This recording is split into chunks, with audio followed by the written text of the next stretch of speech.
ఏర్పాటు చేస్తే కొంతమందికైనా ప్రయోజనం ఉండాలి. అప్పుడే వాటికి సార్థకత ఉంటుంది. కానీ కోట్ల రూపాయల నిధులు ధారపోసి చేపట్టిన ప్రాజెక్టు వృధాగా మారింది. అధికారుల ఆలస్యానికి నేతన్నలు రోడ్డును పడ్డారు.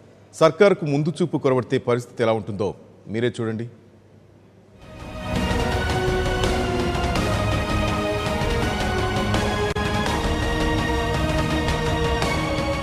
కడప జిల్లా రాజంపేట నియోజకవర్గంలోని మాధవరంలో వేలాది మంది చేనేత కార్మికులు మగ్గం నేస్తూ జీవనం సాగిస్తున్నారు.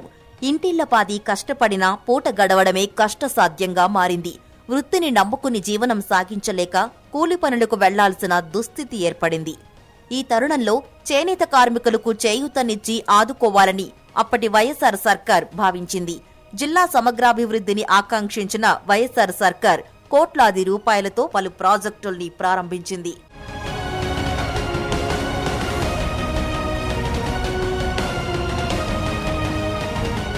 మగ్గాన్ని నమ్ముకుని జీవనం సాగిస్తున్న మాధవరంలో 1,70,00,000 రూపాయల వ్యయంతో common facility center, dyeing house, విక్రయ కేంద్రాన్ని ఏర్పాటు చేసింది వైఎస్ఆర్ సర్కార్.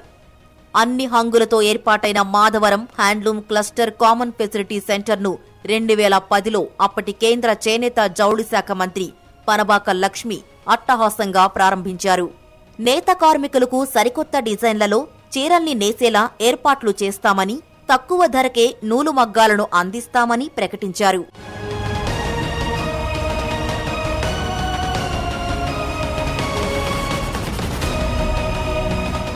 క్లస్టర్ ఏర్పాటుతో తమ జీవితాల్లో వెలుగులు నింపుతుందని నేతన్నలు ఆశించారు. నూలు కోసం ఇతర జిల్లాలకు వెళ్లాల్సిన అవసరం ఉండదని భావించారు. క్లస్టర్ ప్రారంభమైన కొద్ది రోజుల పాటు తక్కువ ధరకు నూలు మగ్గాలను పంపిణీ చేశారు.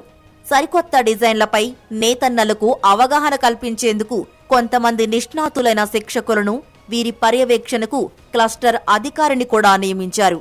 చేనేతలు నేసిన వస్త్రాలను ఆప్కో ద్వారా కొనుగోలు చేయడంతో పాటు పలు ప్రాంతాల్లో విక్రయ కేంద్రాలను ఏర్పాటు చేసి నేతన్నలను ప్రోత్సహిస్తూ వచ్చారు.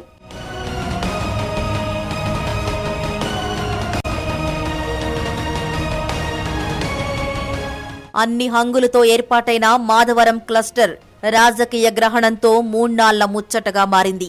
క్లస్టర్ అధ్యక్ష పదవి విషయంలో నేతన్నల ప్రమేయం తగ్గి రాజకీయ నేతల జోక్యం పెరిగింది. నేతల మధ్య తలెత్తిన విభేదాలు తారాస్థాయికి చేరుకున్నాయి. పెత్తనం కోసం నేతల మధ్య విభేదాలు రావడంతో నిర్వహణ భారంగా మారింది. దీంతో కామన్ ఫెసిలిటీ సెంటర్ నిరుపయోగంగా మారింది.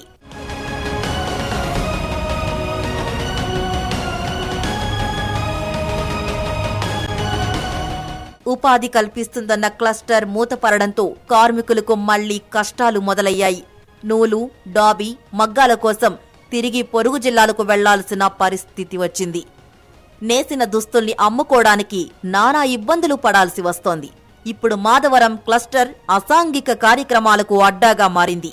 క్లస్టర్ను తిరిగి పునఃప్రారంభించాలని అధికారులను, రాజకీయ నేతలను వేడుకున్నా పట్టించుకోవడం లేదని చేనేత కార్మికులు వాపోతున్నారు.